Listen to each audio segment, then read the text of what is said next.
Hello, everybody, and welcome to Raising Vibrations. And you're with Simon today. And I've got an exciting video for you all. I'm really excited to be actually sharing this content. It's been with me for just under a week now. And the way that I've been processing what I'm about to share with you today has probably a deeper effect on my own feelings of being of value, of service to not only myself, but to the collective as well. And I've really felt excited about this process, to be honest, and this information and how I'm seeing stuff being presented to me through my own psyche. And so I hope I'm going to be able to capture your imagination today with this. I also think that, or not think, but know that a lot of what I'm doing right now, especially with this type of information that I'm going to be sharing today, it's available on the internet through different modalities and different forms. It's nothing new. It's just a construction of how I personally present my own personality to this material. And I have a couple of intentions with this video today that I want to accomplish for you, which I'll go ahead and describe as soon as I've finished this introduction. And yeah, like I said, this is, this material is nothing new in that sense. It's just that I'm putting it in a way that I feel is important for us at this point in time. I also feel that as I'm sharing this context with you, or this information with you, I believe it's got a lot to do with the transiting Saturn, where it's currently at the moment at around about 9 degrees, or maybe even a little bit more, 11 degrees Sagittarius retrograde, and the fact that it's squaring Neptune, and of course lots of planets like, for instance, the North Node and Jupiter are currently in Virgo. And so there's a lot of collective healing that is taking place in the planet, and it has been doing for quite some time. But I would say that authentic spiritual transformation is what is being brought to us in a very grounded way.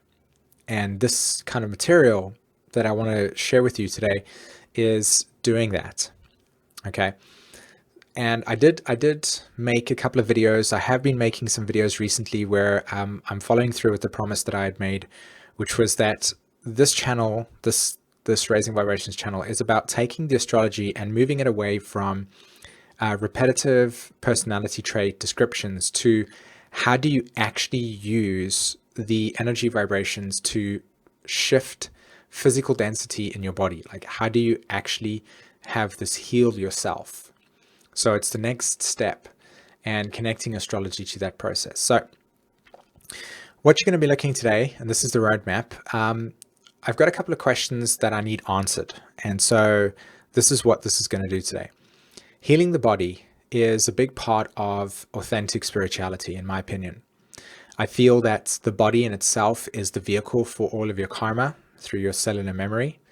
I believe that the body is always constantly communicating with you in physical form regarding your soul's intentions via certain outbreaks that might come to you, certain injuries that might play out for you, revealing to you in some way, shape, or form something, to the structure of a teeth being the way that you emotionally process and digest experiences, to the way that your eyes are being affected, to the way that your nails are revealing to you certain imbalances in your dietary experiences, and so on and so forth. So there are many different forms of it.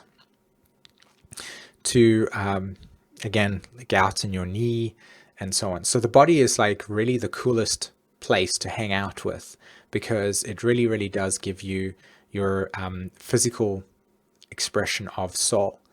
And there are many different versions of how this is working. Now, I'm also sharing with you today information about my own personal journey as well. I mean, the reason why I've come to this place is because this is my thread of consciousness that I have discovered. This is the line that I'm following. And so I haven't discovered anything new. There isn't a sense of profound illumination about who I am. I'm just going along this path, healing myself, and then sharing this material with you in that way. So what I want to be doing is bridging the gap between metaphysical and physical reality. Okay, so that's why it's called healing the body, because there's a lot of people on the planet at this point in time that follow a type of consciousness where the right brain is heavily influenced. So there's a very sort of like intuitive relationship to reality, but there's a lacking of the left brain process of how does that physically manifest in form. So that's that part. And also taking the more physical aspects of the body and relating it to the more metaphysical aspects of creation. So how does spirit into matter work? And this is what this video is about today. And how do we actually go about authentically healing the body? So the first picture that you're looking at right now, the slide, okay, is the, let's just for this discussion's sake, talk about it as the metaphysical spiritual transformation. Okay, like how does it work in as metaphysical states? So metaphysical, by that I mean simply just outside the body realms of information in a very intuitive way. Just that's what I mean. So if we have a look firstly at this picture on the right hand side and the left hand side, pardon me. Okay, you can see that there are these three body formats. Okay. The physical temple, and I think I've showed it to you this before, but the physical temple in itself, this is your physical body. And so this then is Saturn, okay? You can see this, if you had to look at your body in itself, you'll notice that there are personal limitations that your body has. It's got boundaries. If you, say, for instance, had a drink, a refreshment drink 3 meters away from you, you wouldn't be able to stretch your arms out and actually grab it. You would have to stand up and go get it, unless you were part of the Fantastic Four. So there's the physical limitations that is part of the physical body, and the body in itself comes with all these beautiful, intricate things like nervous systems and blood veins, etc., and certain like bumps on it and hair follicles and all this type of random stuff, that manifests from it, hair coming out the top of your head, etc. So there's this physical temple that we embody, and then we have this fourth D here, okay? And this fourth D is what can be understood as emotions, okay? And so the emotions is something that's actually universal, and it doesn't have limitations. The reason why we can do that, and the reason why we can say that, is because, and I use this example quite often with the people that I work with, is that we at some point have all experienced anger. And if we had to describe some of the ways in which anger manifested in our body, we could all come to an agreement that this is a very similar experience. We all experience the sense of like hot-headedness. We all experience the sense of like frustration, limitations, and so on and so forth, right? Very violent movements, maybe, impulsiveness. So we know that the fourth D, or emotional body in itself, it actually exists in a realm that transcends physical form. Okay, yet we experience it in physical form. Then we have this fifth D rainbow electrical body, which can be perceived through ecstasy, inspiration. Okay, now there's a big difference between intuition and inspiration, and I did promise somebody a while ago that I would do a video on the difference between inspiration, Neptune, and intuition, which is Jupiter. Intuition being more of wisdom, inspiration being more of your actual spiritual self, like your ultimate whispers from eternity, as Jeffrey Wolf Green called it. This is like the God experience, as it were, the source, the one. And the fifth D is that sense of light body. This is the state of pure illumination, pure ecstasy, pure clarity, in a way that is beyond anything that you can doubt. There is no belief system that is required. It's direct experience of ultimate knowing. And these three templates themselves physically super inlay on top of us. Okay. And the physical form experiences joy, ecstasy, total enlightenment and awareness through the emotional body. And the emotional body is what actually connects us, or connects the third D and the fifth D. And so that's how, when we connect with soul, we're connecting through what brings us ultimate excitement and brings us ultimate inspiration. Okay. And it comes through the emotional body, because water moves things. And so therefore we are moved by our tears. We are moved by an experience. So to authentically shift energy within the body format, which is what you've come here to do, i.e. heal the body, because the body in itself comes with karmic blocks, karmic disintegrations, unresolved emotions. So all of your incarnations, and mine included, are because of unresolved stuff that we need to work through. And that's why we are here, to work through our emotional stuff and our emotional material and create more awakened states within ourselves. And this is very new to us in a very deep way, because we needed to understand our process on a more multidimensional level for us to even comprehend what's going on. So here we are today dealing with this process. And so this video, again, to remind you, is how does this actually work? How does spiritual transformation actually work in a very grounded way? So here's these three templates, and these are these three energy forms that naturally take place. And spiritual transformation is bringing more of that body into this body through that. And so more of your emotional debris that you clear out, more of your feelings of abandonment, loss and betrayal get cleared out, etc. Obviously the brighter. And that's why the body actually changes its shape and format, and why you look even healthier when, of course, the soul is shining through. Now on the left-hand side here, on the right-hand side here, you see the trigram of the tree of life. And very simply put, this relationship over here is between the feminine principle, which is situated over there, and the masculine principle, which is situated over there. This is your right arm, this is your left arm, and the center over here is the spine. Okay? Can you see how this process works? And all the energetic centers connect with each other. So what happens here is that you have masculine, feminine, day and night, or in this case, day, masculine, sun, night, feminine, and you can see the yin yang process working over there. So this process is to recognize that the body comes with these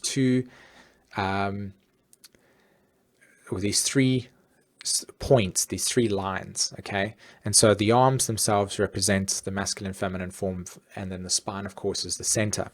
And again, this is all the multi-dimensional sort of 50 metaphysical approach to spirituality and healing, okay? Occult, esoteric teachings. But we want to ground this into the physical form. So how does it work on biological level? So the next picture that you're looking at now is, again, this idea of experiencing ourselves through the third eye. So this is when we perceive things in a more multidimensional state. And again, you can see here through this imagery, you can see how clearly detailed the body is in its biomolecular structure. There's incredible amounts of nerves going all over the process. You've got the brain, which is the nervous center. This just tells the body how to behave. You can see here that the brain has got the pineal gland, which situates just over there, which is, of course, the process of secreting melatonin into the brain, which allows us to dissolve the boundaries in consciousness, Saturn, Neocortex, and allows us to be able to then understand the more multidimensional sensory perception orientated parts of ourselves. And so this is, again, the more metaphysical approach to our spiritual nature. Okay, when we get into this state, we understand this looking beyond the veil, then we're seeing the process of our transpersonal planets, being Uranus, Neptune, Pluto. And you'll notice through your astrology, they actually work through very slow-moving planets. But you can also see the spine and how it connects there, and the biology, the metaphysical and the physical world interacting. And the body is designed to pick up this. That's why it's an electrical system, Uranus.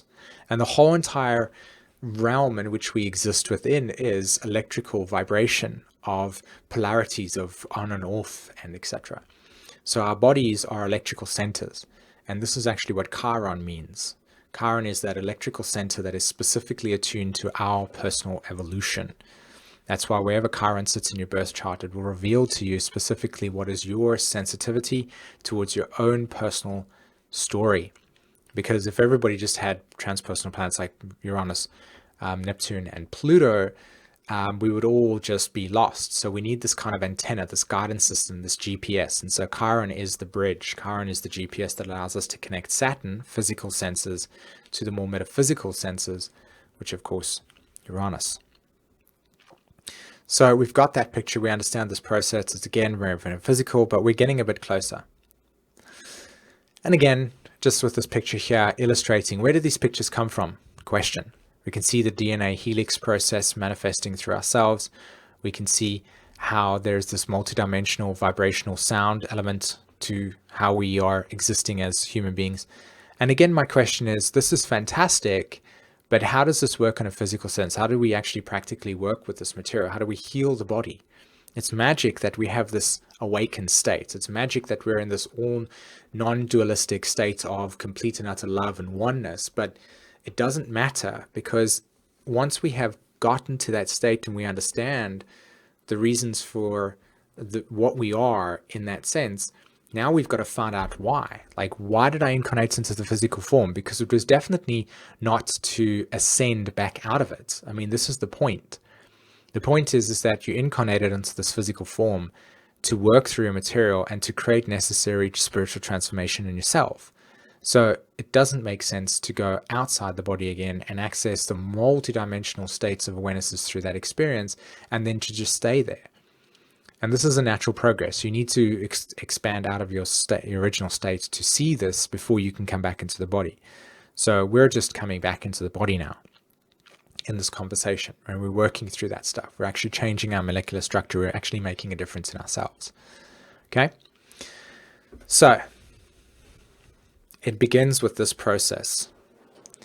Every single one of us remembers what it was like in physical form to feel spirit. You see this picture? This picture is the embodiment of this. This. You can feel it.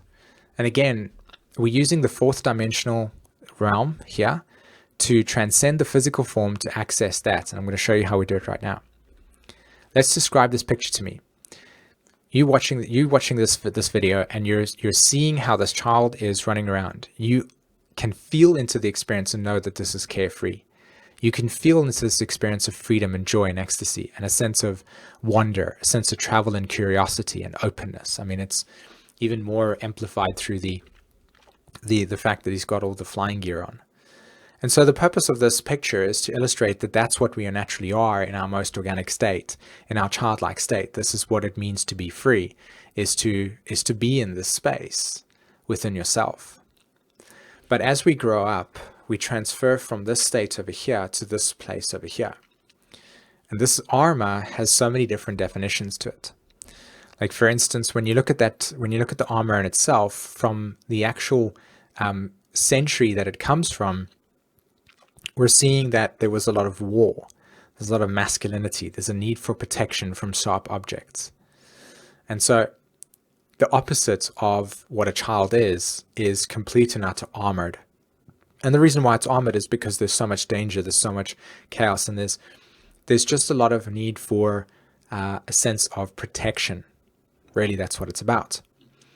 And this is patriarchy. This is what patriarchy has done. Emotional suppression. We do this today in our daily lives where we don't like emotions.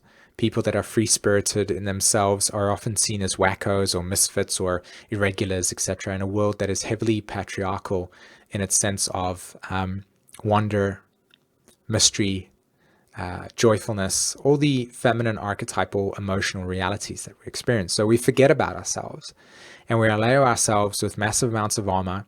Every single one of us have this. The reason why you can validate this is because at some point in time you've experienced the emotion of abandonment. You've experienced the emotion of your wonder being taken away through your first love, through your parents shouting at you, or through you having whatever reason that took place, and you have to go and peel away the armor, peel away the defense mechanisms that we use to stand with our fists clenched, okay? And we don't even know it. The muscle structure in our bodies, how relaxed are we in this sense, right? We're always going for the time. We're always looking for the fastest way. We're always looking for the sense of, we're bored, and it's the masculine consciousness saying, right, we've got to move, got to move, got to go, go, go. And we live in that type of world. So we armor ourselves and we lose touch with the soul, and we forget about the original incarnation. And then we're going to try and find this way back. So we're now going, okay, fantastic. We now understand the body and what happens to it from a more physical perspective. We know that there's a spiritual incarnation. We know that there's this higher dimensional meaning, this wonderful colors and fantastic sort of like artistic drawings on lines and abstract ideas, etc. And look at how intricate that is, etc. And it doesn't really pay your bills, nor does it actually heal any of your illnesses that you have. So what's the point in knowing all of this stuff if you can't actually practically integrate it into your life? So this picture is the bridge between that and this. So we recognize that we then have this scenario play out in our lives. Okay, we've got this armoring, this protection, and it's called self-denial. It's called basically, not allowing yourself to be vulnerable. Again, vulnerability is the shield, vulnerability is the sword, etc., the protection armor that we have around us. We don't want to feel open because of wounding, etc. And so we all carry this with us. And when we get stuck into that material and we start emotionally processing it, and we find out their anger and the pain around all the things that we carry, then we're being real with ourselves and authentic, so that we can come back to that state of innocence again. So our first step is understanding the physical dimensional realities. Now, the reason why I said help depression by healing your limbic system, the best brain possible, is because, and this is a little bit of a side note over here regarding, depression. The slide doesn't actually authentically gel together with what I'm saying, but it is a segue into the next part. So I help depression by healing your limbic system, the best brain possible. The nervous system holds the key to the body's incredible potential to heal itself. Okay, fantastic. Spine, middle ground, okay, Jacob's ladder as it were. Depression, well, the opposite of the joy, ecstasy, and excitement picture that you see over here would be the absence of that. And so the absence of that is duality. The absence of this is the sense of victimization. The absence of this is the ego that is not developed through spiritual lens of service to self. Okay, and it's okay to have this, because of course we live in this very sort of narcissistic world to a certain degree, where the sense of fulfillment that we're seeking, i.e. love and joy and acceptance that is in the fifth dimensional body there, is fulfilled through material things that only have certain time frames or time steps on it that give us joy and excitement. Now, of course, we don't all subscribe to this. And once you have taken the shift of realizing that materialism can actually heal you when you're understanding it not as a spiritual bypass, B-U-Y, but actually as therapy, then there's a different story. And I'll give you an example of what I mean by this. Okay, currently at the moment, where is it? I haven't actually had, I don't know how to describe this to you, but just recently, or in the future, within the next week, just recently, it was the recent idea. In the future, within about a week's time, I'm going to go ahead and I'm going to go and purchase myself a relatively okay sound system for the home. And the reason why I'm going to do this is because of the information I'm just about to describe to you right now.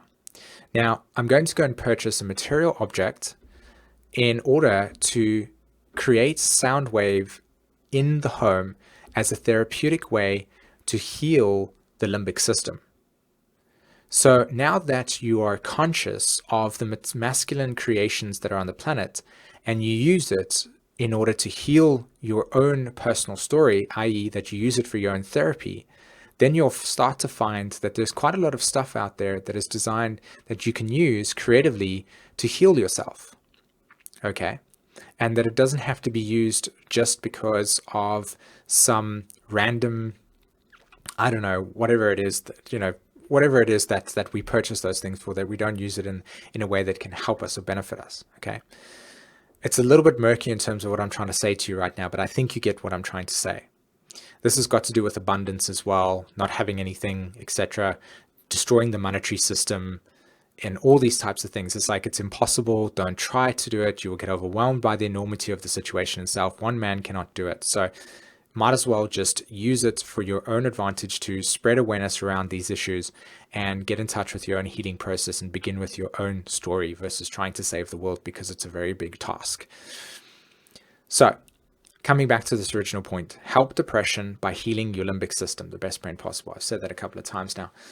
The brain in itself is the main control center, and the spine is the archetype that connects the karma from the physical incarnation, i.e. the bottom of the body, the legs, the feet, etc., that are on the ground, and it acts as a transistor. It acts as something that actually allows information to come from the body up to the brain, up to the limbic system, up to the prefrontal cortex for us to process.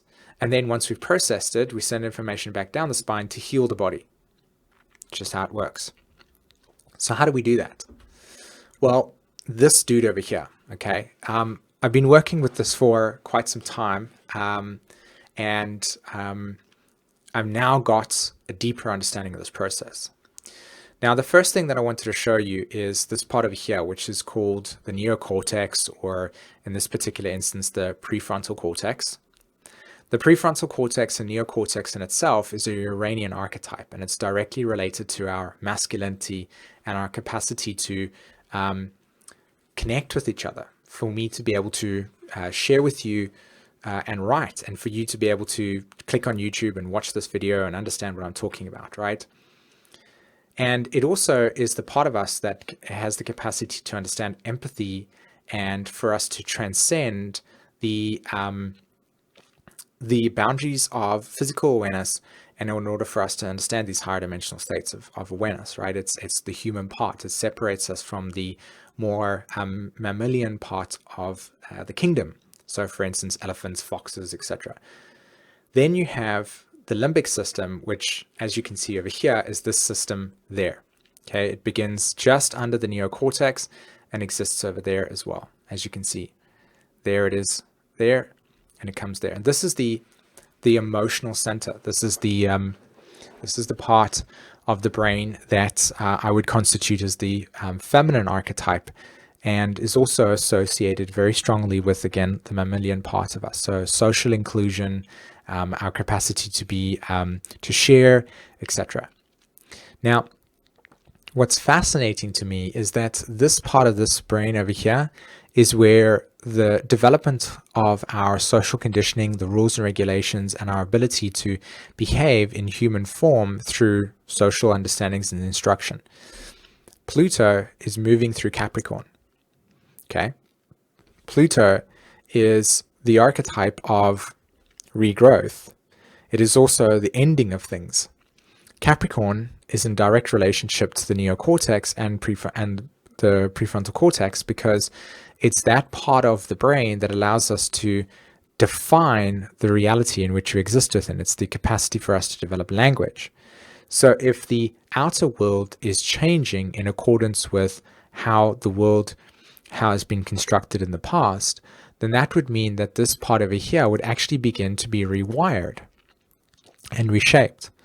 Now, the reason why everybody's freaking out is because if this part over here is being rewired and shaped, then that means that the limbic system in itself, i.e. the emotional center, is obviously then having a lot of its tensions released. And this is something that's fantastic. The shielding that I showed you in the previous picture, which was this over here, that is the neocortex and prefrontal cortex. This is the limbic system. Okay? So what you're seeing here from the anatomy's perspective is the ability to actually take the more metaphysical way of spiritual transformation and how the body actually does this. And it works like this. As Pluto transits Capricorn, as we have Neptune square Saturn, all the definitions, social expectations, and mutability is changing for us. The whole entire way in which we relate to ourselves as a human species is being rewritten, meaning that what's coming to the surface in many different forms through the internet, etc., is the collective distortions, fears, issues, unresolved emotions coming all to the surface, feelings of abandonment, loss, and betrayal, and there's just mass hysteria. Okay, this is just one way of seeing this process. The other way of seeing this process as well is the way that, and this is what this conversation was about, healing the body, which was this. This part over here, limbic system, is the emotional center, as I've described. The amygdala is completely and utterly responsible for your censoring perception. Okay? The hippocampus is directly linked to your memory. This is Uranus. So, for anybody that is Pluto in Scorpio, Uranus in Scorpio generation, you will have Uranus in Scorpio, and Uranus will actually be in Aries at this moment in time, making an inconjunct, causing the hippocampus within your body to release all forms of fears around abandonment, loss, and betrayal. And so this is why you will probably be experiencing these in some way, shape, or forms, all these irrational fears coming to the surface regarding these deep emotional abandonments and states of things relative to past lives in which this has actually been happened to you. Your job is to rewire the neocortex and amygdala to recognize that this process is occurring for you, but to also understand that it is not of this exact moment in time, but of past experiences that need to be purified. So if you can redirect your brain, i.e. tell your brain through the neocortex and tell the limbic system that whatever is now arising to the surface for you is only occurring due to the purification of past experiences, then you are actually allowing your brain to then send signals directly into the body to respond in a way that is more proactive than it is reactive. So anxiety, feelings of uncertainty will naturally arise for you because the body is going, this is not okay. I'm experiencing all these things. This is happening in real time. This is happening to me. I don't know why. So therefore, I'm going to then do what I'm supposed to do. The amygdala, as well as the hypothalamus, is to send information through the brainstem. The brainstem is what connects the spinal cord to the brain itself. Okay, it sends information through hormones, etc., secretes through the endocrine system into the body and into the nervous system to respond accordingly. Now, the fight or flight or reptilian part of the brain exists here, and this is natural. Can you see how the evolution is working? That, as I've spoken before, the reptilian part is specifically designed for you to develop a sense of survival without needing. So it's an automatic process, regulation of blood flow, etc., etc. So the limbic system, through these emotional experiences, will tell this part of the brain, i.e. the brainstem, to send information into the body to say there's issues, problems, etc. Anxiety will then start to come up. Why? Because the body is secreting adrenaline to say, oh my God, I'm stressed out. What's going on? I don't know what's going on. It's freaking out, etc. So this is a natural process. However, if you actually then talk to your body and say that these experiences are not this way, then your amygdala will start to then understand that this is a process that's not actually taking place in real terms.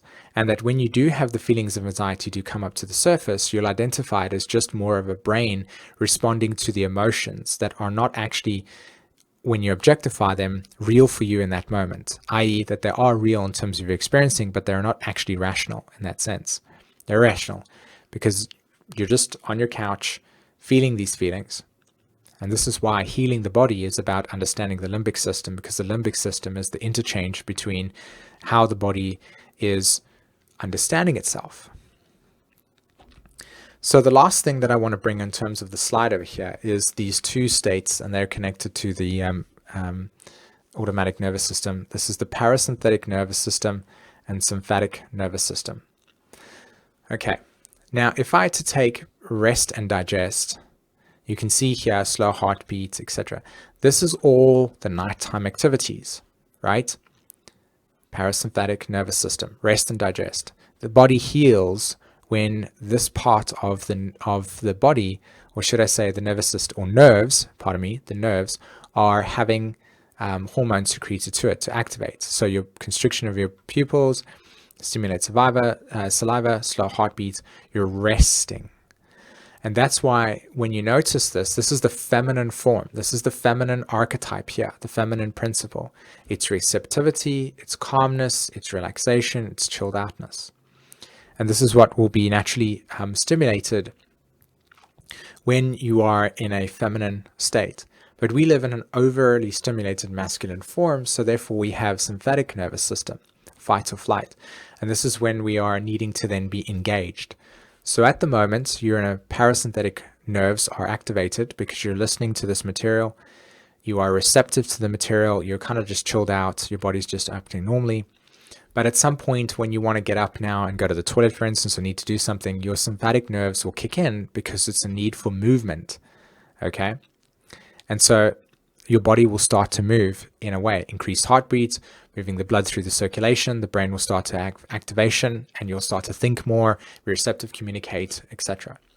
And these two nerves, okay, are exactly how the body, masculine form, the sun, wake up. This is stimulated by the coffee. So when you drink coffee, you have sympathetic nerves. And the parasympathetic nerves is when you are drinking tea, herbal teas, for instance, listening to music that is then obviously calming you down. So when you're trying to meditate, as it were, you're actually activating the nerves here, rest and digest. And the way that these two work is through the limbic system, because the limbic system will tell through sound vibration. You know how we're always talking about sound vibration is the way that we are, everything's vibration, everything's sound, etc. Well, yes. The reason why is because on an electromagnetic scale, which is what you see here, this is the outer world, this is what we live within. There it is again, the outer world, and the physical body is interacting with it. There it is again, interacting with it. So the limbic system is the interchange, okay, the sensory perception. The limbic system is correlating to the eyes. The limbic system is correlating to the nose, to the ears, etc., and to the skin. So our sensory perception is within the limbic system. The pineal gland also sits in the limbic system as well, which is correlating to the production of melatonin, which, as you know, is the gland that allows us to access the more transcendent states of consciousness. Okay? So when we are in that state of relaxation and we're more receptive, our awakened aha moments are more present with us. Whereas when we are in a stressed state, then we're having more of the sympathetic nerves kick in with ourselves. And the purpose is to actually manipulate the limbic system to be able to work with a balanced state of both masculine and feminine.